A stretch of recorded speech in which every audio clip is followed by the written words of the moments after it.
Hi everyone, welcome to Yoga with Heini. I'm Heini and today we're going to look at the standing forward bend pose in more detail. We're going to look at the function of the pose, some props we could use, how to breathe, and also some cautions and injury prevention. Let's get started.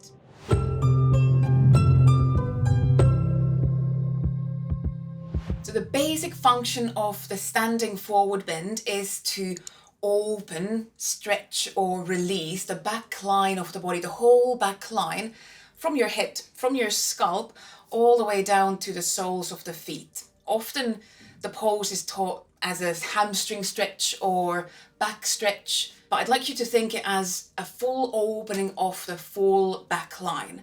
We might feel the pose more in the back, we might feel it more in the legs, maybe just in the neck, but it's targeting the whole back line, the fascia, the muscles on the back line of the body. And if we just look at the basic form first, there are different ways we can go into the pose. We'll go through them in a bit.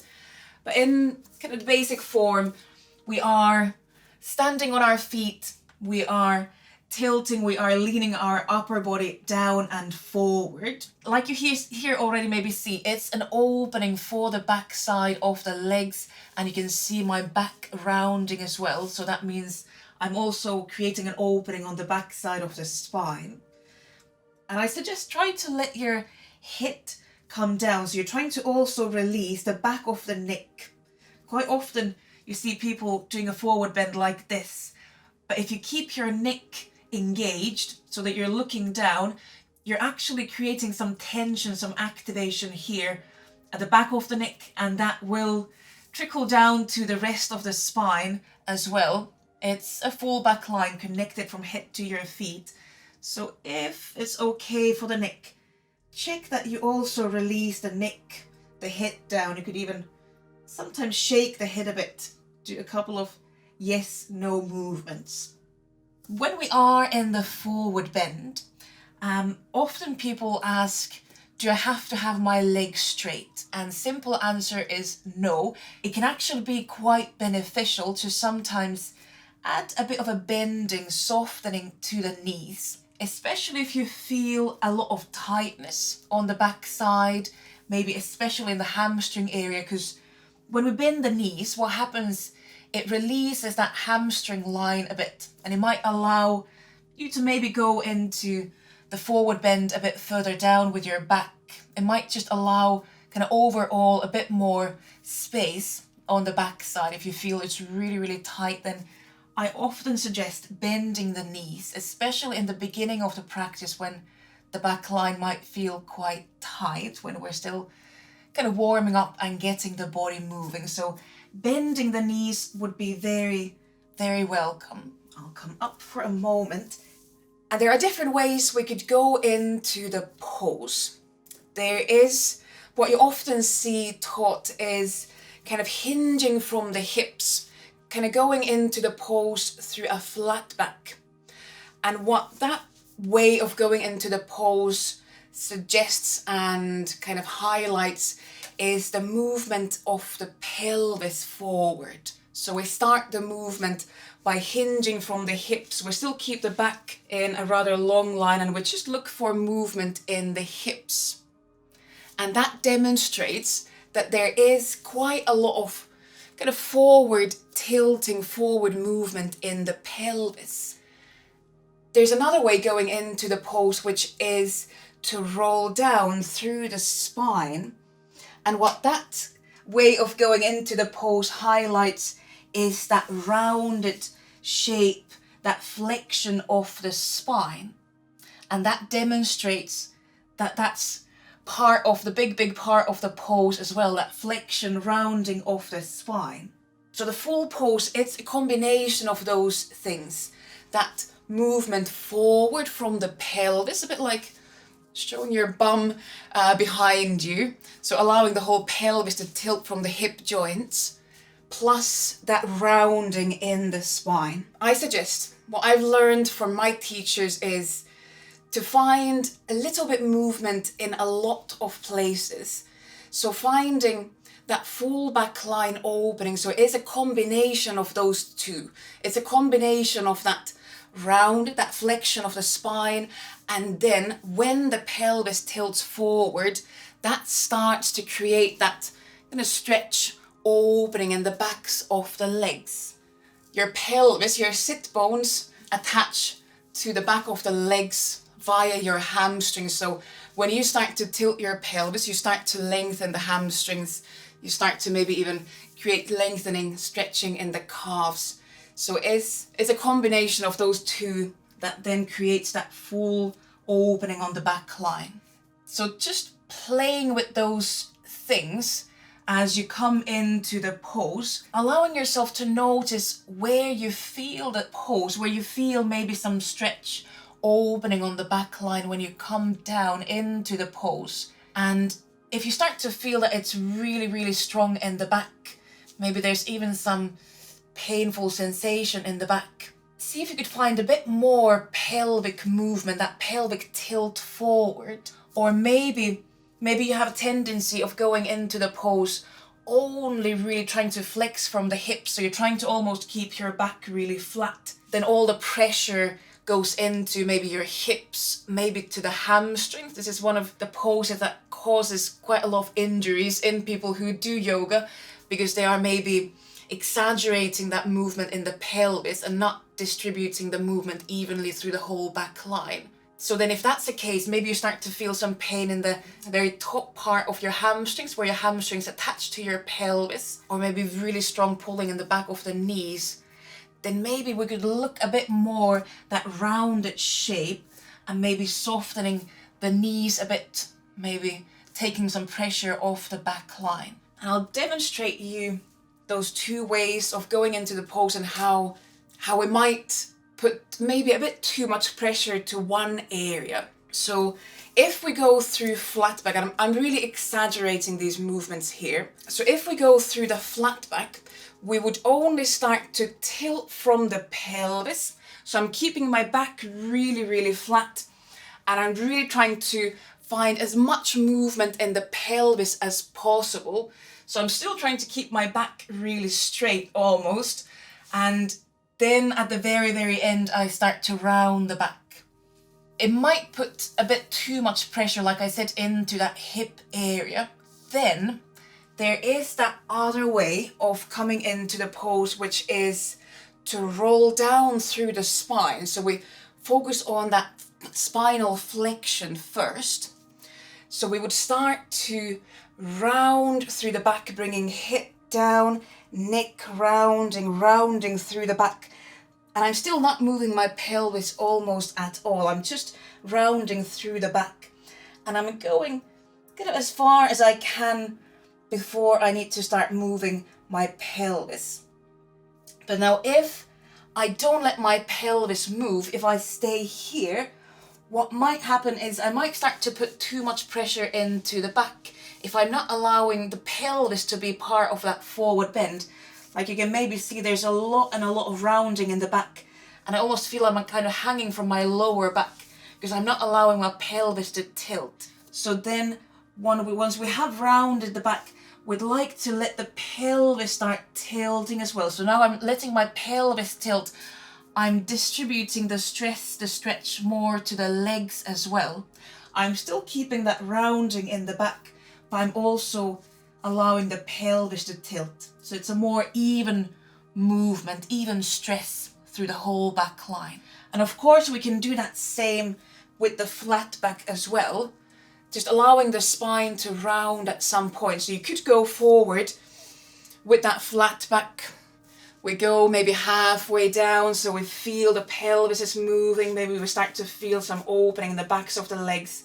But then eventually also allowing the back to round. So again, it's a combination of that pelvic tilt and the rounding in the spine. And again, I'm bending the knees a bit. I don't want to lock the knees because I have a bit of hyperextension in the knees. So I'm quite cautious of the knees, but you'd be very welcome to bend the knees as well. Although, just as I say that, for some people it is possible that bending the knees puts too much pressure to the hamstring hip area.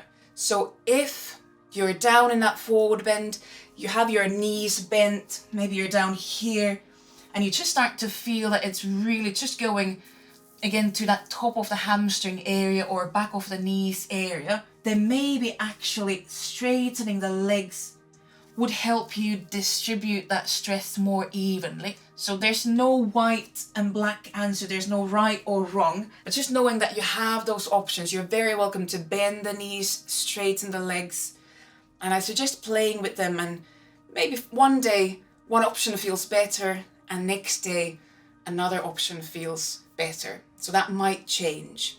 There are also kind of two schools of thought, two ways of doing the pose as a more active forward bend.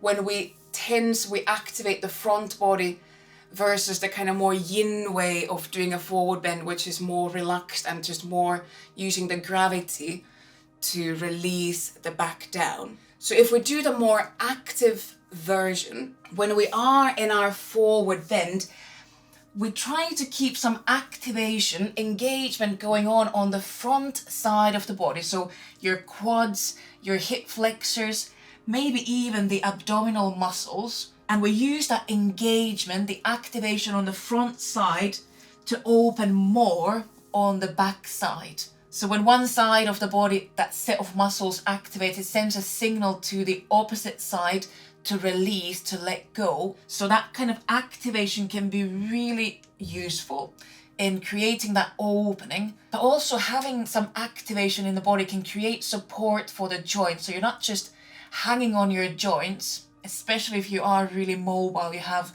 a lot of flexibility. That engagement, I suggest, would be a really quite good idea to support those joints and not just push into the joint, not just hanging on the joints. So then that activation means that you're engaging the front of the legs. Sometimes lifting toes off the mat can be quite helpful in engaging that front side.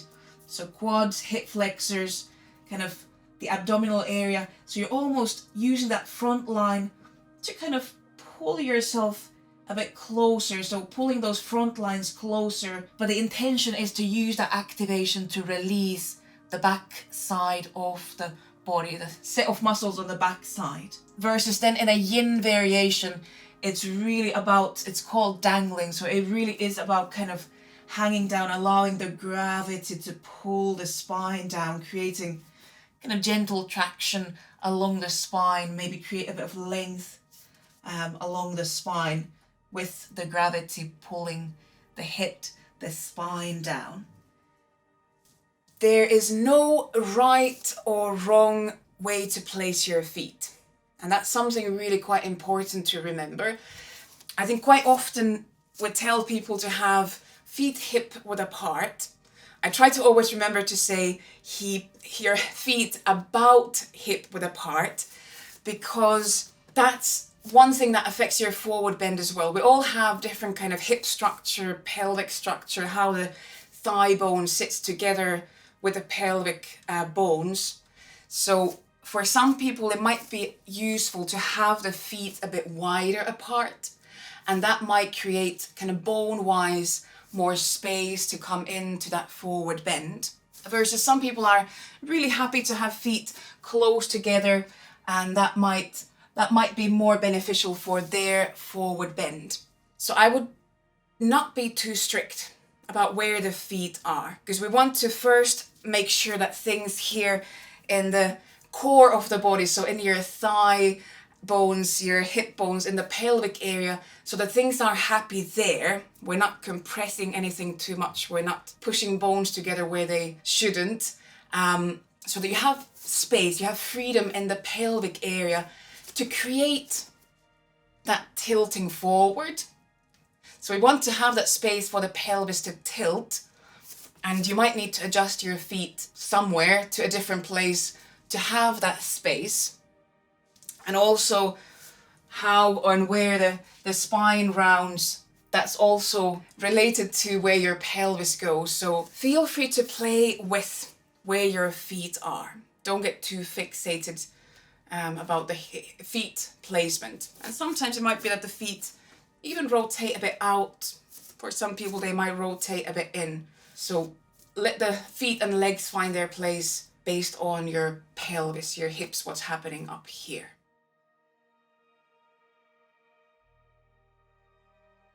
There are loads of different ways we could use props in forward bends. I'll show you and talk you through a couple of props, but you can always play with different options as well. I think there's tens, even hundreds of different ways you could use props in forward bends. One quite obvious one is to have something under the hands. So when you come into a forward bend, if you feel the hands, they kind of stay hanging in the air, you could always bring hands onto your legs, just because it's quite nice and it can be quite calming to have something under the hands.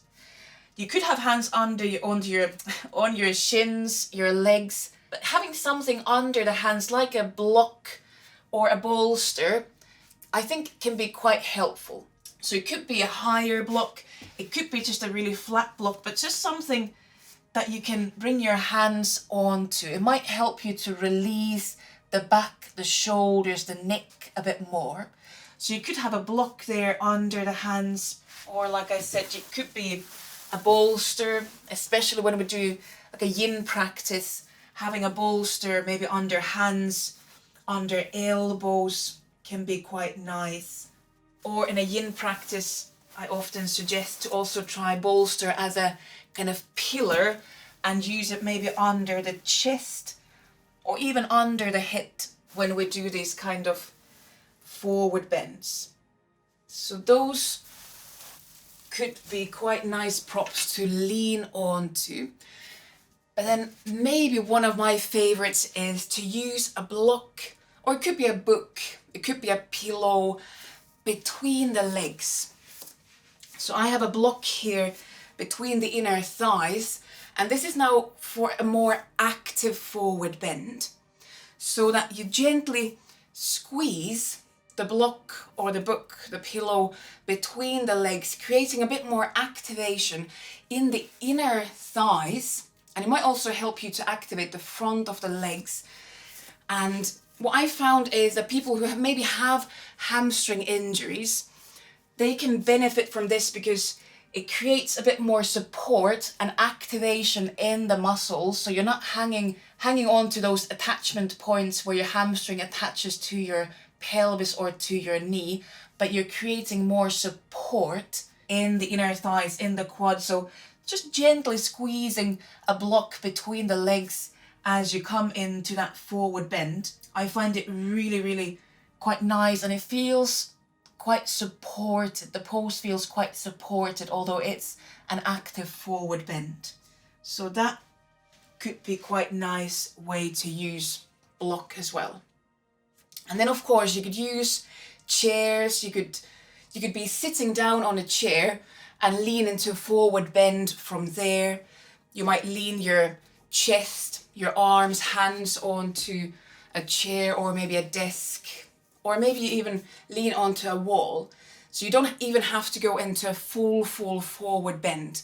I know for some people, bringing head all the way down can cause issues. So then maybe just staying halfway down, leaning onto a chair, a desk, leaning onto a wall, that might be already plenty enough. So use your imagination when you think about using props.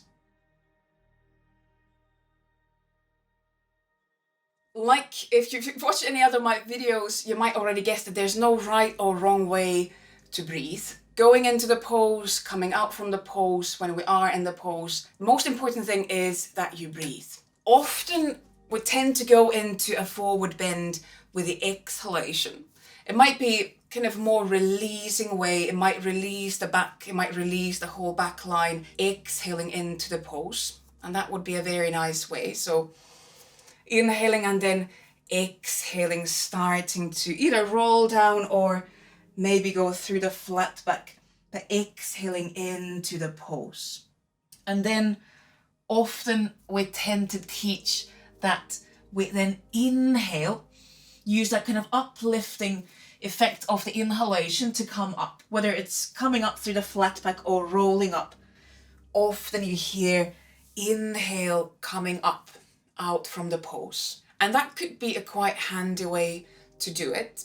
However, I do suggest trying the other way as well.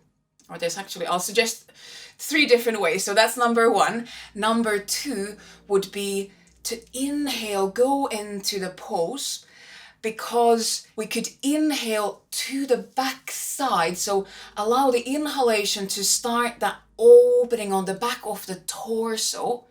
So here, inhale, almost kind of create that opening on the back line and lift yourself over something. And with that rounding, come down. Maybe there's an exhalation as you come down, kind of on the way. But using that inhalation to open through the back side of the torso a bit more. And maybe continue to inhale towards the back line while you are in the pose. Can feel quite nice. And it just helps to also move awareness to the back line.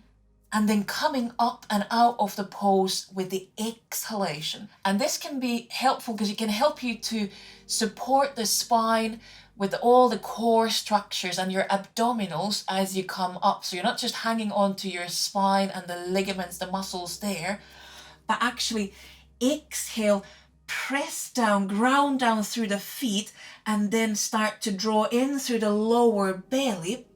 So the exhalation comes from the lower belly, like you're lifting yourself up through the front, through the belly, through the chest. So it's the front line lifting you up rather than coming up through the back side. And I find that that feels really quite supported in the back, especially if you know that you have a bit of achiness, anything going on in the back.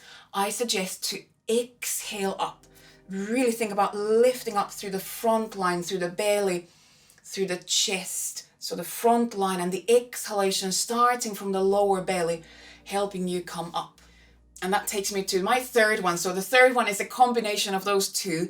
It's to move in and out with the exhalation. So we would exhale, come down into the pose, stay there as long as you want, and then exhale, come out from the pose. So breathing out as you come out from the pose as well. And again, it might be quite releasing and supportive way to move in and out of the pose. No right and wrong way there. As long as you keep breathing and you feel that it's still easy to breathe, you're not holding your breath, you're probably doing just fine. Because we are targeting the full back line, any injuries that exist on the back line, so it could be in the back, in the spine, could be in the hamstrings, could be further down in the calves and the feet. All those injuries we need to take into consideration when we think about whether it's safe or not, or how to do the pose. If you know that you have injuries in the back and you shouldn't do forward bends, this kind of full forward bends because of that injury, you could still maybe want to open the back of the legs. So then I would suggest doing these forward bends, these standing forward bends from a flat back. So not rounding the back, but just going into that flat back. Maybe here would be quite nice to use support under hand. So it could be a chair, it could even be blocks. Block might be quite low, but maybe if you have long arms, maybe the block is enough there as well. So you could still do a forward bend, but not take it to the spine. If you know that in that time and in that moment, rounding the back into a forward bend is not going to be a good idea for your back injury, then you could still do a forward bend, open the backs of the legs, but just not round the back. Then if you know that you maybe have hamstring injuries, and so these are quite common in yogis, dancers, people who do deep forward bends.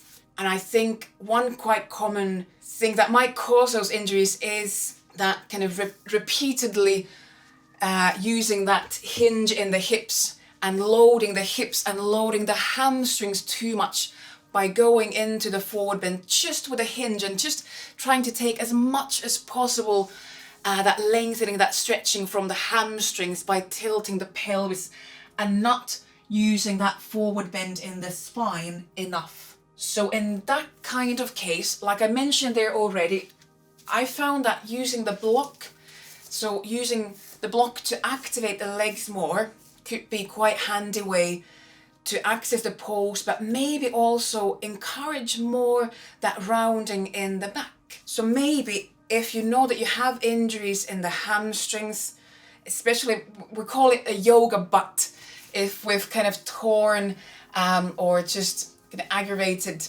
that attachment point of the hamstring to the pelvis, the top of the hamstring, we call it a yoga butt because it's so common injury in yogis, then I would suggest exploring to go into the forward bend through rounded shapes, so rounding through the spine and really looking for movement, little bit movement in a lot of places, so we're not putting all stress to the hamstring, to that attachment point, and maybe by releasing tension we might have built up along the spine and the other areas of the back line, if we can start to release those, it will also take load off that one point somewhere in the hamstrings that we might have kind of overloaded.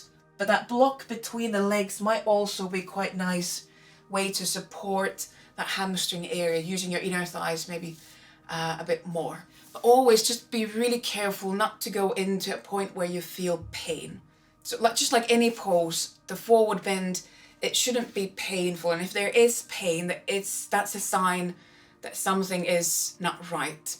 So then maybe back off the pose, maybe chat with your teacher or check with a physio, check with a doctor what might be going on.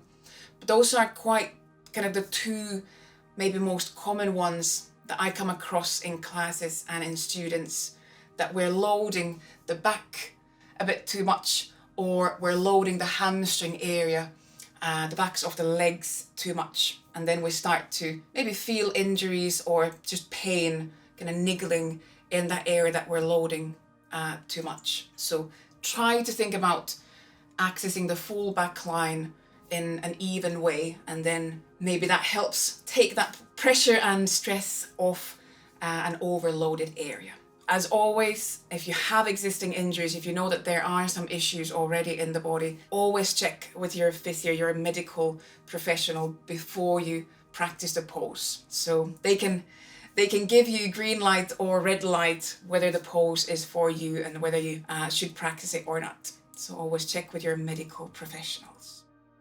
I hope you find that useful. I hope it gives you something to think about when you're doing your forward bends. It's a very common pose I tend to use in a lot of sequences. But if you have more questions, if you want to chat about the pose, maybe you have different views about the pose, let me know. I'm super happy to always chat. Leave comments below. And if you liked the video, if you found it useful, give it thumbs up and subscribe to the channel. I'll publish more and more yoga related videos, and I wish you a wonderful day, and I'll see you on the next video.